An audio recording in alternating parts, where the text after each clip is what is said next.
Մեթյու Հենրի, ամենօրյա ընթերցանություն, օր մարտի 14։ Բարի է Տերը ամենի համար, և նրա ողորմությունը իր բոլոր գործերի վրա է։ Սաղմոս 145-րդ գլուխ 9-րդ խոսք։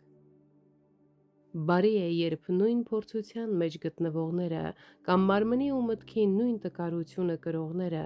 միասին աղոթքով դիմում են Աստծուն, օգնություն խնդրելով, որպեսզի միմյանց ոգևորեն և քաջալերեն։ Քրիստոսի մեջ բավական ողորմություն կա բոլոր նրանց համար, ովքեր խնդրում են։ Երիքովի ճանապարհի կույրերը ջերմեռանդորեն էին աղաղակում և աղաղակում էին որպես մարդիկ, որոնք լրջությամբ էին խնդրում։ Սառը ցանկությունները մերժում են խնդրանքը, սակայն նրանք խոնարհ էին աղոթքի մեջ, իրենց ամբողջովին հանձնելով և ուրախությամբ ապավինելով բարեխոսի ողորմությանը։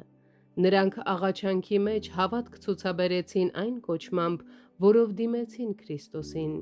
Անշուշտ, Սուրբ Հոգու ներգործությամբ էր, որ նրանք Հիսուսին Տեր կոչեցին։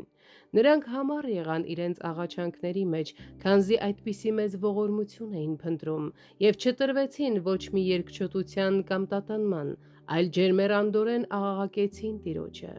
և Քրիստոսը կանգ առավ, գթաց և բժշկեց նրանց։ Քրիստոսի համար տառապել նշանակում է խմել բաժակից և մկրտվել մկրտությամբ։ Ճիշտ է, նեղությունները շատ են, և ենթադրվում է, որ այն դառը բաժակ է խմելու համար, լի օշինդրով և լղիով, հենց այն ջրերով, որոնք քամվում են Աստծո ժողովրդի համար։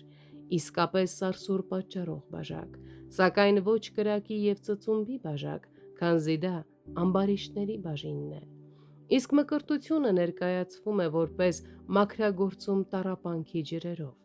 Ոմանք ամբողջությամբ ընկղվում են այդ ջրերի մեջ և շրջապատվում այդ ջրերով մինչև իրենց հոգիները, մյուսները միայն մի փոքր ցողվում են դրանցից, սակայն երկուսն էլ մկրտություն են կոչվում։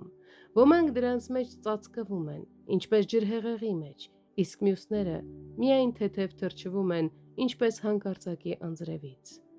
Մարմնի կարիքներն ու հիվանդությունները մենք արագ ենք զգում և հեշտությամբ պատմում դրանց մասին,